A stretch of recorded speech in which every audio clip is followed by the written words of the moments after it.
na obisku.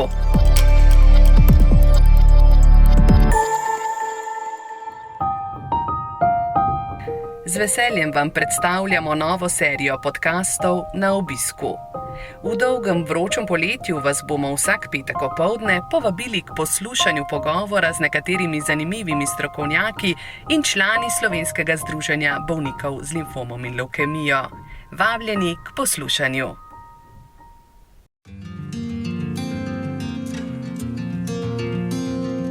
Dobrodošli v tokratnem podkastu Na obisku. Z nami je mlada dama, mlada ženska, polna življenja, hitrih mislih in še hitrejših besed, tudi pisanih. Martina Pinterič je avtorica knjige Na obisku, pri kateri smo dobili tudi navdih za tole poletno serijo podkastov. Martina, živjo. Čau, Slavka. Hvala lepa, ker si nas sprejela na obisk. Ja, hvala vam, ker ste me povabili. Martina, knjiga Na obisku, zakaj ta naslov? Kdo se je k tebi povabil na obisk? Knjiga Na obisku je v bistvu pripoved, izpovedna o raku, tako da, če v bistvu kar odgovorim takoj, gre za obisk raka v mojem telesu pa življenju. In knjiga Na obisku je pogovor sama s seboj, v bistvu pogovor tudi z rakom, pogovor o življenju na splošno. Namenjen je bil na začetku temu, da bi lahko se sama bolj počutila oziroma sama zdravila svoje misli, svojo dušo, svoje telo tudi na nek način.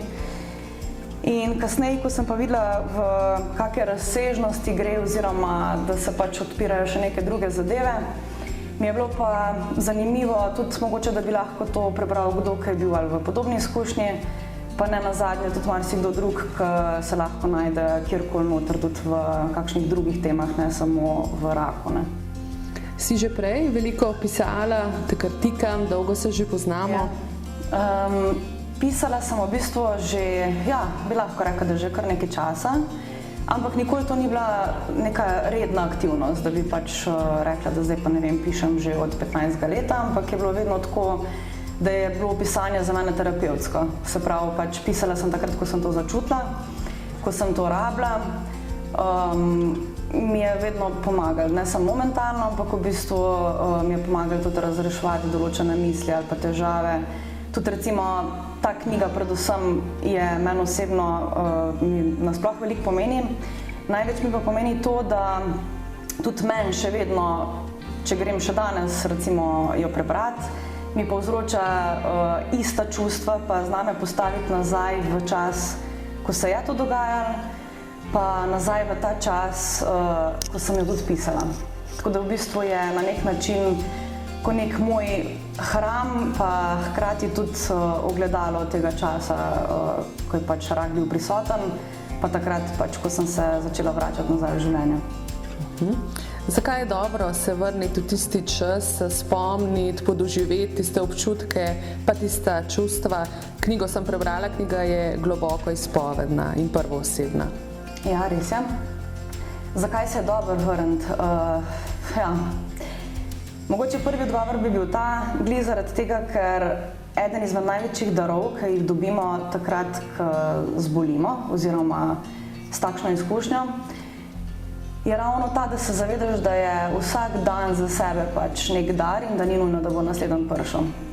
To je prva mogoče taka glavna, ki je recimo v tempu življenja, ki ga živimo danes vsi zelo pomembna, pa se je glih ne moreš vsak dan spomniti, tudi ne bi se mogel prisiliti, da jo imaš non-stop pred očmi.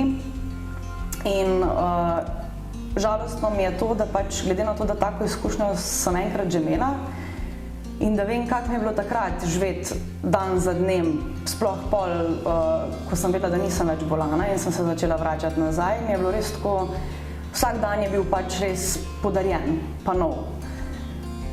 In zavedati se tega je nekaj neprecenljivega, ne.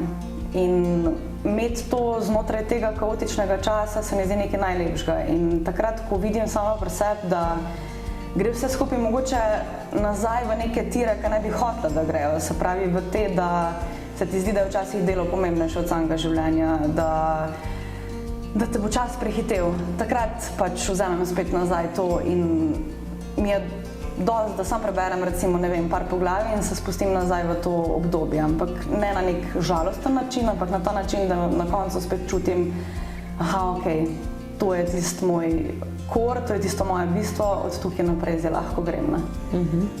Potem ena taka zelo praktična in oprijemljiva vaja čuječnosti. Ja, lahko bi se rekla na nek način, ja, tako.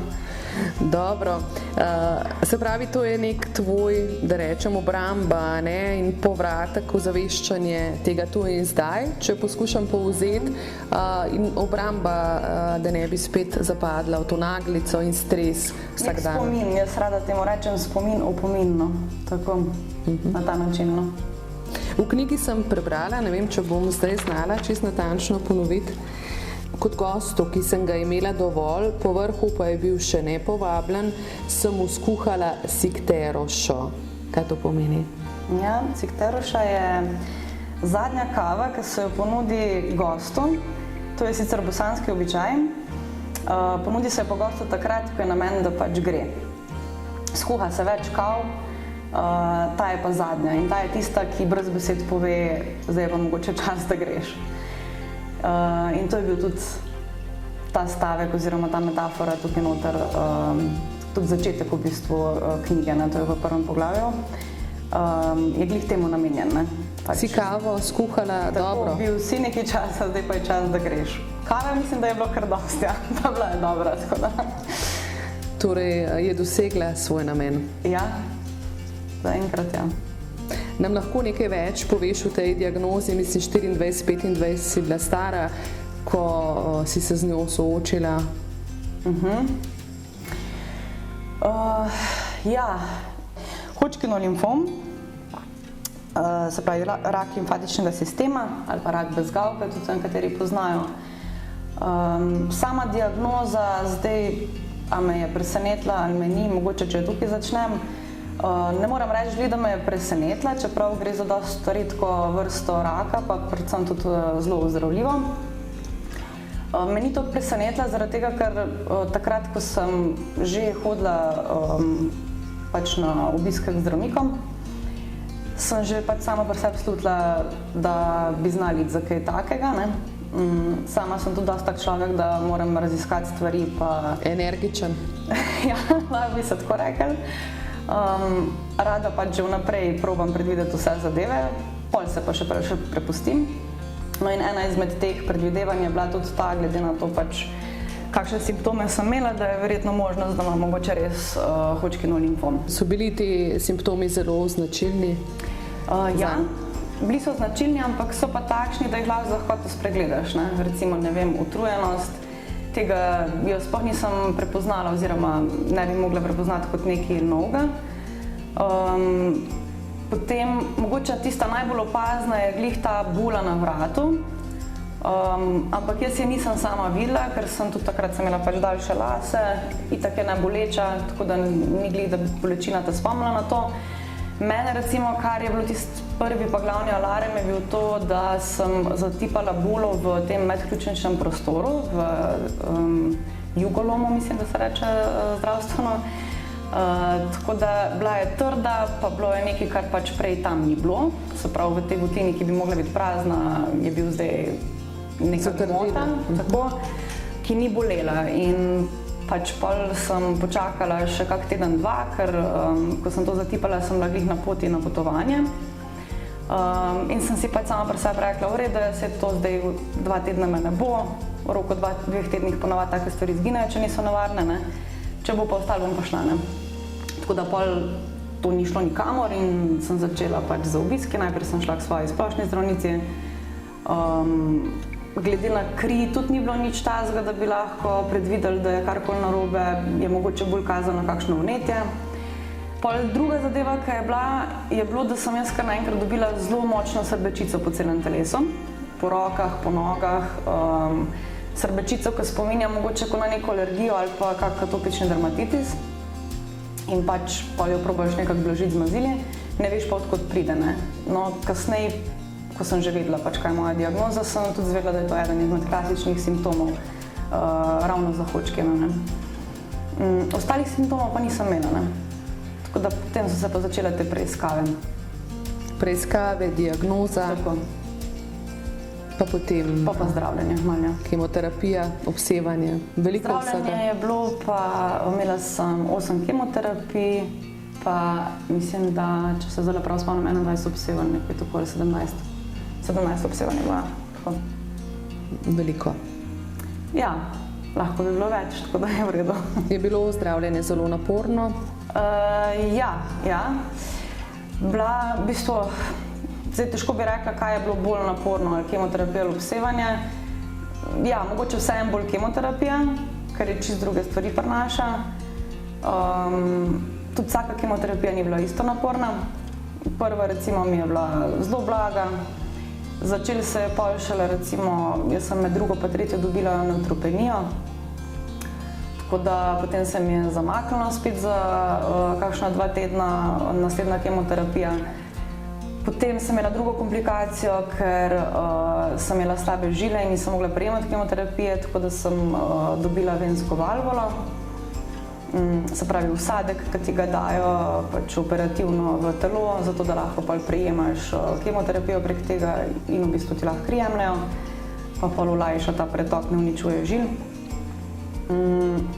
To po 5. kemoterapiji se je začelo zelo slabo, pač tako počutje in vse skupaj je bilo že, telo je bilo čisto izmučeno. Tudi te injekcije, v bistvu ta neopogena, zdaj ne vem, če sem prav izgovorila, ker malo časa šlo že mimo, ampak ti povzročijo v bistvu na tak način reakcijo v telesu, pač kot da bi imel neko gripo, recimo, ne. Vse kosti te bolijo, Zelo slabo. vse čutiš tako, ja, tiste prve 3 dni potem. Na koncu je bilo pa tako, da v bistvu, zdaj, če se prav spomnim, se pravi od 5. kemoterapije naprej je bilo dosti težko vse skupaj. Ja, dobila sem vmes še eno posledico po kemoterapiji, in sicer tromboflembitis. To je pa vnetje povrhnjih žil na nogi, tako da sem se pa nekaj časa še vzporedno zdravila z marihuanom. To je bilo v bistvu to, kar se tiče, če grem zdaj tako čisto nekako sistematično gledati, kaj se mi je fizično dogajalo znotraj kemoterapije, ne. To, kar je bilo pa v ozadju, se pravi to, kar se pa ti dogaja znotraj tvojih misli, glave, duše, samo preizpraševanja, to so pa pač zadeve, ki načeloma vsaj jaz sem jih takrat potisnila malo na stran.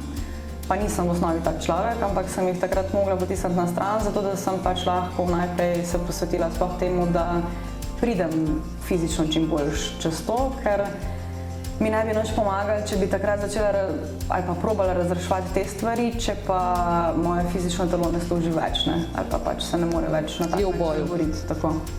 Tako da je bilo treba najprej to zrihtati, da sem lahko pa začela s tem drugim delom. Torej korak za korakom. Tako.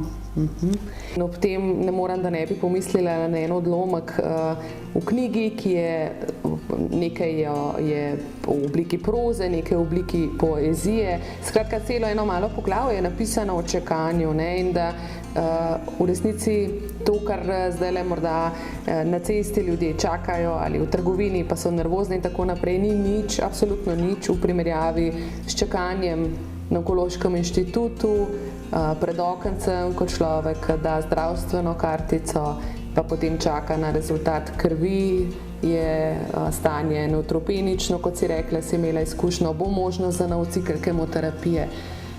Definitivno je en izmed glavnih vidikov, ki se ga naučiš, tudi ta povezan z čakanjem. Se pravi, ta neka živčnost v tako malih stvarih, ki imamo vsi ljudje vsakodnevno, pač izveni nasplošno vedno, ko smo ljudje bolani, pa moramo kjerkoli čakati, ker se ti gre v prvi vrsti za zdravje. Je pa res, da veliko ljudi, tudi nasplošno, če gledamo v čakalnicah drugih ustanov zdravstvenih, še vedno delujejo dosti nervozno, živčno, imajo čisto druge stvari v neki prioriteti kot svoje zdravje. Ljudje v Onkološkem inštitutu, pacienti, pa nasplošno, ne samo tam, kjer sem se jaz nahajala, ampak če se sprehodiš po celem Onkološkem inštitutu, je pa se čaka, ne. Pač to so ljudje, ki so bolani, ki so s slabim imunskim sistemom, ki čakajo na to, da bojo prijeli novo zdravljenje in nikjer ne vidiš nobenega, da bi se pritoževal, da bi se spraševal, zakaj čaka tam zdaj 3-4 ure, ampak pač enostavno veš, da tam si z namenom in veš, da pač prišel boš na vrsto, ko boš, nisi edini, vsi smo tukaj za istim razlogom. In takrat veš, da pač pomembno je samo to, da boš ti lahko sploh začel z tem svojim novim zdravljenjem. Že to ti je tisti prvi korak, da slišiš, ja, danes boš lahko nadaljeval. In ta borba za življenje se mi zdi, da je tista, ki totalno presmisli cel smisel čakanja. Takrat čakanje ni več samo čakanje, kot jaz sem zdaj dobil listek in pač čakam, kdaj bom prišel na vrsto, ampak se zavedaš, da pač čakaš na sebe. In zato ti pač ni problem, ne vidiš tega časa sploh.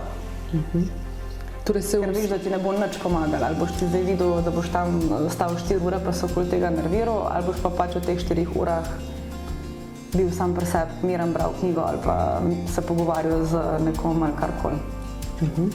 Tudi sem si zapomnila en stavek, spet ne vem, če gre čisto tako, da rak človeka nauči trpljenja, ampak hkrati tudi življenja. Ja, res je. Pravijo že nasplošno ljudje, da kjerkoli bolečina v življenju, ki je ne samo fizična, ampak kakršnakoli boleča izkušnja, je tista, ki ne samo, da si jo zapomniš, ampak te lahko tudi na nek način ali spremeni, ali pa mogoče tudi prevrednoti, ne. Seveda, če ti to pustiš, ne. Lahko tudi pač enostavno sam pozabiš, pa greš naprej, ne. Rak je pa definitivno ena izmed takih stvari, ki tudi nasplošno vsi ljudje najprej jemljajo kot sinonim za neko trpljenje. V osnovi pa pač seveda definitivno je trpljenje. Tudi ne konča se vedno dobro, v večini primerov se lahko konča slabo. Če pa preživiš to, da imaš pač to srečo, da to preživiš, je pa to definitivno neka zelo vredna izkušnja. Vredna izkušnja že zaradi tega, ker prvič dano ti je bilo to, da se zavedaš tega, da pač minljivost kot taka, ki se je drugače ne zavedamo, oziroma pač se pogovarjaš o njej, nikoli pa dejansko ne čutiš, je tista, ki je lahko v bistvu glavni smisel življenja, ne. Minljivost življenja kot tazga je tretirana v družbi bolj kot nek negativen prizvok, ne. Kot tabu morda? Tudi to, definitivno to, ampak gledano z druge strani je pa to glavni smisel življenja, ne. Pač vse, ko rečemo, živi vsak dan, kot da je zadnji, to ni nič drugega kot pač častiti minljivost. Oziroma življenje zavedajoče minljivosti. Ja. Samo življenje je minljivo, ne, tako da pač častimo oboje, pa živimo. Tukaj in zdaj. Martina, kam greš na dopust? Kaj danes pravzaprav počneš? Vem, da si polno zaposlena, da se kar daleč voziš vsak dan v službo, da je tvoje delo hkrati kreativno, pa zelo naporno, predvsem pa časovno, verjetno precej v pritisku, v primežu. Jaz trenutno se ukvarjam z marketingom, tako da ja, je kreativno, je pa seveda pač tudi vezano na roke in vse, ampak rada opravljam pač svoje delo, tako da v bistvu ne vidim tukaj, no, tako, kako bi rekla, da imam neko veliko ločnico med delom pa življenjem privat, ampak nasplošno sem tak človeka, da pač tudi to, kar počnemo v življenju, mi mora toliko pomeniti, da je lahko to del mojega življenja. Da je vredno. Tako. K tem probam strmeti, no. Tako da ja. No, ampak počitnice so pa tudi fino, kam na dopust? Ja. Na dopust grem pa letos na Hvar za spremembo, pač ravno zaradi vseh teh časov, ki se dogajajo, pa je mogoče to še nekako najbolj varna varianta, če lahko rečem, kar se tiče teh spreminjanj in vsega, no.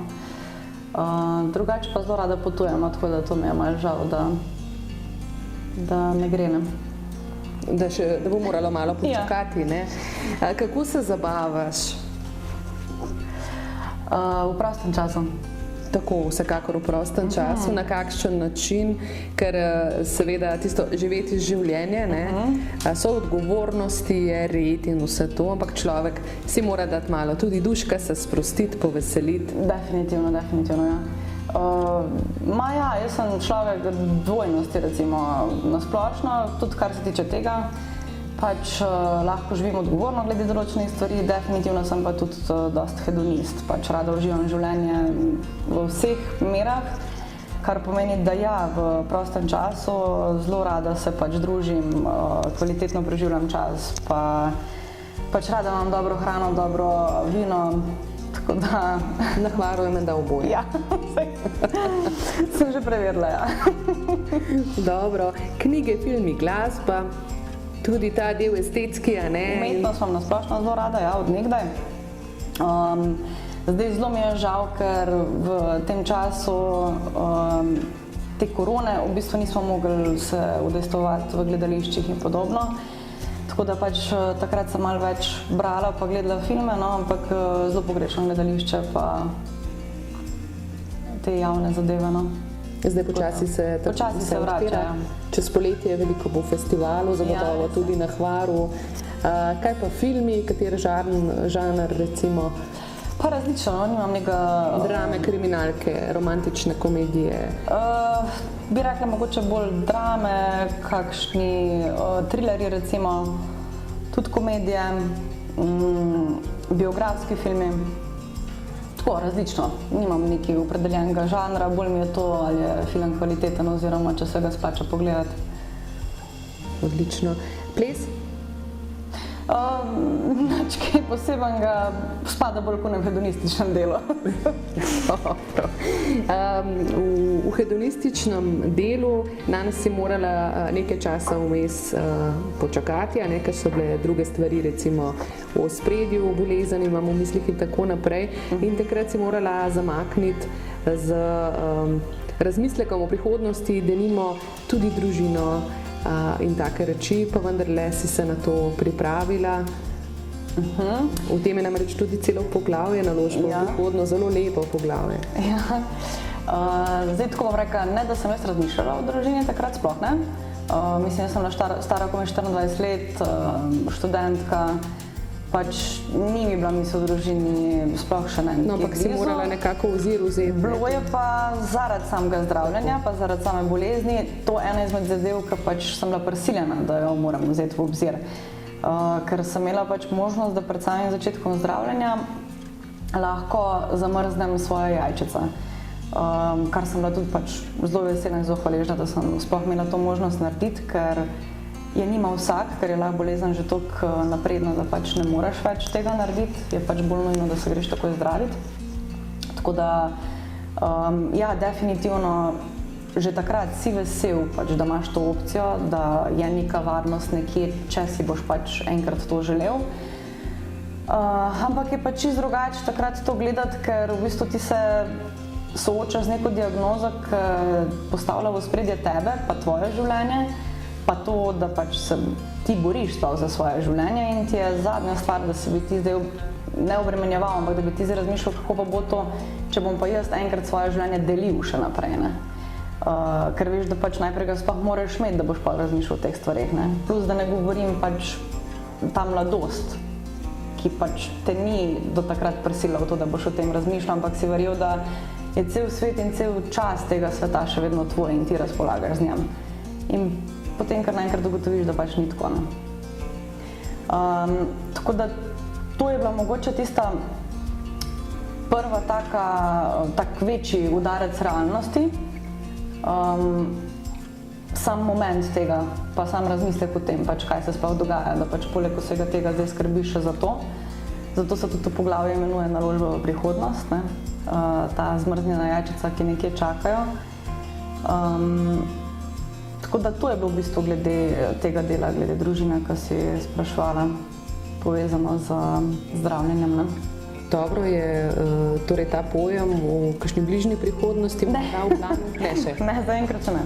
Martina, lani jeseni si postala tudi ambasadorka Združenja Limfom Levkemija v kampanji Pozne posledice, ki se je imenovala Pogum za življenje, oziroma Pogum za sledenje je pogum za življenje. Takrat verjetno je še širši krog, tako si mislim, ne vem, če je res, tvojih recimo znancev, ljudi, ki te obdajajo tudi v službenem okolju, izvedel za tvojo bolezen, ki si jo prestala. Se je kaj odnos spremenil, kakšni so bili odzivi okolice? V bistvu v lanskem letu, to je bilo 2020. Sicer pa je bila tudi že knjiga. Ja, je bilo prva zadeva, ki je bila tako mogoče malo bolj javna, je bila najprej knjiga, ki je išla maja meseca, potem je bila pa zelo malo tudi kampanja. Tako da je bilo eno z drugim, ampak znotraj mojega okolja se nič kaj ni spremenilo, ker so vsi, ki so v mojem okolju, so to vedeli, ker to ni bilo nikoli nič takega, da bi jaz niti ne skrivala, definitivno ni bila to stvar, ki bi jo, ne vem, kratko brez razloga povedala, ampak pač ni bilo pa ni nikoli mi predstavljala nek tabu. Del mene je to, kdo sem pa kakšna sem, tako da tudi na ta način to sprejmem. Tako, ko nekdo vidi, da sem temperamentna, tako mi je isto to, da pač lahko povem, da pač sem preborila raka. Ta odnos okolice, najbližjih ljudi v tvojem življenju, omenja se babico, dedka, pa teto, pa seveda mamo, tudi očeta, takratno ljubezen. Ti najbližji, najpomembnejši ljudje so pa večinoma ti stali ob strani. Definitivno, ja. Tisto je bilo pa seveda čist drug spekter. To zdaj, najprej, ko si me vprašala, sem bolj tako mislila kot ljudje, ki so ti blizu, ampak pač ne vem, v nekih okolicah. Ta intimni prostor, se pravi moji ljudje, tako jaz rečem, družina, prijatelji, to pa je v bistvu čist svojevrstna izkušnja. Ja, sigurno so vsi stali ob strani še več kot samo to. Vsi v bistvu smo bili takrat v neki skupni borbi. Ni se šlo samo za mene, v bistvu ja, v prvi vrsti se gre za tega, ki je bolan, ampak gre se tudi za to skupno borbo proti temu, da se pač ne bi zgodilo najhujše, ampak da se samo pač gre proti tistem najboljšem. In znotraj tega vsak to doživlja na svoj način. Ampak mislim, da je tudi tukaj dosti podobno, kot je bilo pri meni, tudi pri vsakem od njih. Tisti čas, ki se odvija zdravljenje, si nobeden glih, ne bom rekla, da si ne privošči, ampak pač se fokusira na to, da se samo gleda, kako se bo pač ta oseba pozdravila. Kaj narediti, da bo ona lahko boljš, kako ji pomagati, kaki stati ob strani, pač probati dati vse od sebe. Ne razmišljaš o tem, zdaj, kako se ti počutiš, kar ni čist prav, ampak je ponovadi tako, kako ljudje reagiramo v nekih takih kriznih situacijah. Pač probaš rešiti, potem boš pa še šel zdraviti od sebe. Kako pomembno je, da ima posameznik v taki situaciji, podobni kot je bila tvoja, to zavezništvo, da ve, da so ljudje okoli, da jim je mar, da jim ni vseeno, da nisi samo v tem boju. Zelo, zelo, zelo pomembno. Poleg tega, da sam verjameš v vse to, je to na isti stopnici pomembnosti kot pač to, da ti verjameš, da ti bo uspel. Pač najprej moraš ti verjeti v svoj uspeh oziroma v to vsaj željo, se ne veš, kakšen bo pač izid, ampak dati ti vse od sebe, definitivno je pa to 100-krat lažje, če imaš okoli sebe ljudi, ki ne samo da veš, da so tam, ampak da čutiš, da vidiš, da imaš skozi tak občutek, kot da kjerkoli pač boš padel, če boš padel, si vedno na nekem trampolinu, ki te bo dvignil nazaj. Kakšna lepa misel. Zdaj, ko smo pri tem boju, tem bojevniškem duhu, bi rekla, da ga ti kar poosebljaš. Zelo se me dotaknilo tvojih 10 bojnih zapovedi, ki si jih napisala, in te prosim, če nam jih pobereš. Jaz sem na tej strani odprla knjigo. Torej 10 bojnih zapovedi Martine Pinterič. To bi poudarila, pač to je bilo mojih 10, recimo, pa to sem še naredila kot nek povzetek celotnega zdravljenja, recimo, na koncu. Ni pa nujno pač, da bo to tudi za koga drugega, ne? Je pa mogoče nekaj, kar da malo upanja. Prva, nikoli se ne predaj. Druga, nobena bolečina ni dovolj velika, da je ne bi zmogel ali zmogla prenesti. Tretja, živi in se bori za vsak dan posebej. Četrta, informiraj se.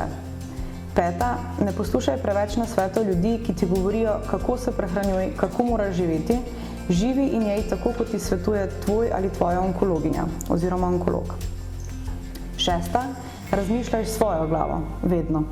Sedma, ljubi. Osma, ostani vedno, tudi ko je najtežje, osredotočen ali osredotočena na cilj.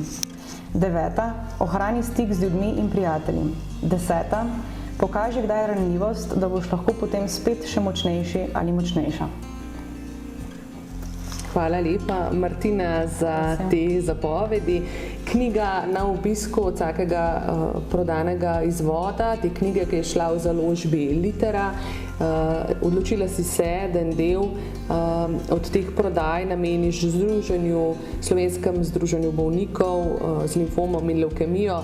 Zanima me, zakaj si se tako odločila oziroma kaj tebi sami pomeni združenje?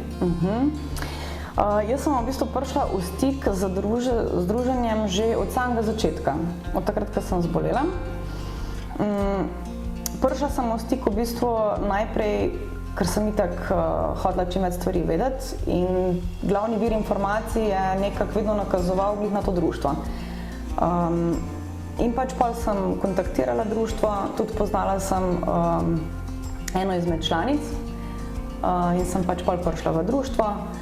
Bila sem ful navdušena nad vsemi dogodki, ki so se dogajali.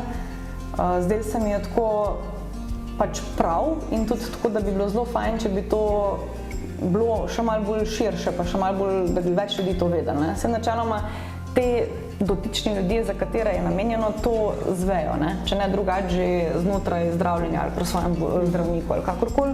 Ampak je res, meni je bilo najbolj všeč to, ker ne samo, da imaš možnost, da pač vidiš pa slišiš zgodbe ostalih, ki so na podobnem, ampak imaš, ne vem, več teh različnih infodnevov, se pravi, hraniš se na nek način z informacijami, ne? Pa tudi dosti je takih zadev, ki si jih lahko ali sam pomagaš, ali veš, kam se moraš obrniti, če boš rabil pomoč. Imaš ta nek dodaten support, neko dodatno podporo, ne? Ker tako, kot si prej rekla, pač imaš podporo, ki jo moraš imeti najprej sam znotraj sebe, jo imaš izmed tvojih ljudi. Zelo fajn je imeti pa tudi podporo ali pa vsaj neko to pripadnost za nekom, ki gre čez isto, kaj šele z nekom, ki je že šel čez isto in pač je še vedno klene. Pač to se mi zdi, da je v tistem momentu nekaj najbolj optimističnega, vsaj meni je bilo. Meni je bilo najbolj to, tisto, kar mi je dodatno vlivalo neko upanje, da sem videla, ok, pač vsi te ljudje so že preživeli to, kar sem jaz, pa lej, ne vem, 10 let je že mimo od njihovega zdravljenja, pa so še kar klene. In živijo kakovostno življenje. Ja. Natančno takega privoščim tudi tebi in naj na obisk tebi prihajajo samo sreča, veselje, veliko hedonističnih užitkov in vse, kar si sama želiš. Najlepša hvala, Martina. Hvala, Slavka. Tebi tudi.